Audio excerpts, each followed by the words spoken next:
Қайырлы күн, сіздермен бүгін бүйректер жасайтын боламыз.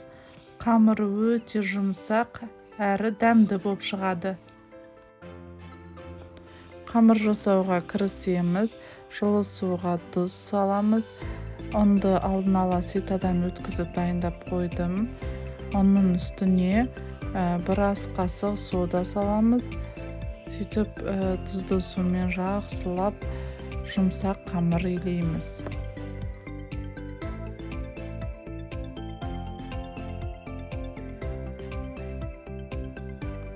Осындай жұмсақ қамыр болды.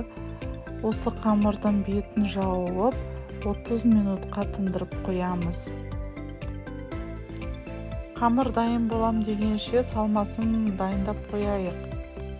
Бүйректің салмасына ет, жылқының бауыр, бүйрегі барлығын қосып пісіріп алып, ет өткіштен өткізіп, үстіп ұсақтап, пияз қосып, дәміне қарай тұз, бұрыш қосып, жақсылап араластырамыз.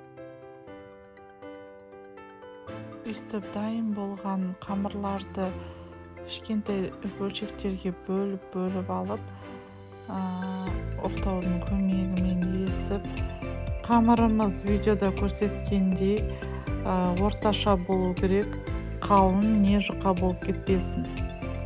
Қамырдың ортасына салманы салып, осылай түйіп шықтым.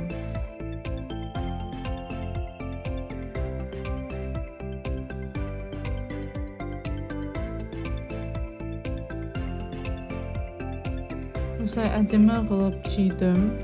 Содан кейін қызып тұрған майға бірден салған бетте бірден екінші жағын ауыстырып аласыздар, өйткені ол қатты көтеріліп, жарылып кетуі мүмкін. Екі жағы бірдей қып-қызыл болды. Осымен бүйректер дайын. Алдағы уақытта көптеген рецепттермен бөлісетін боламын.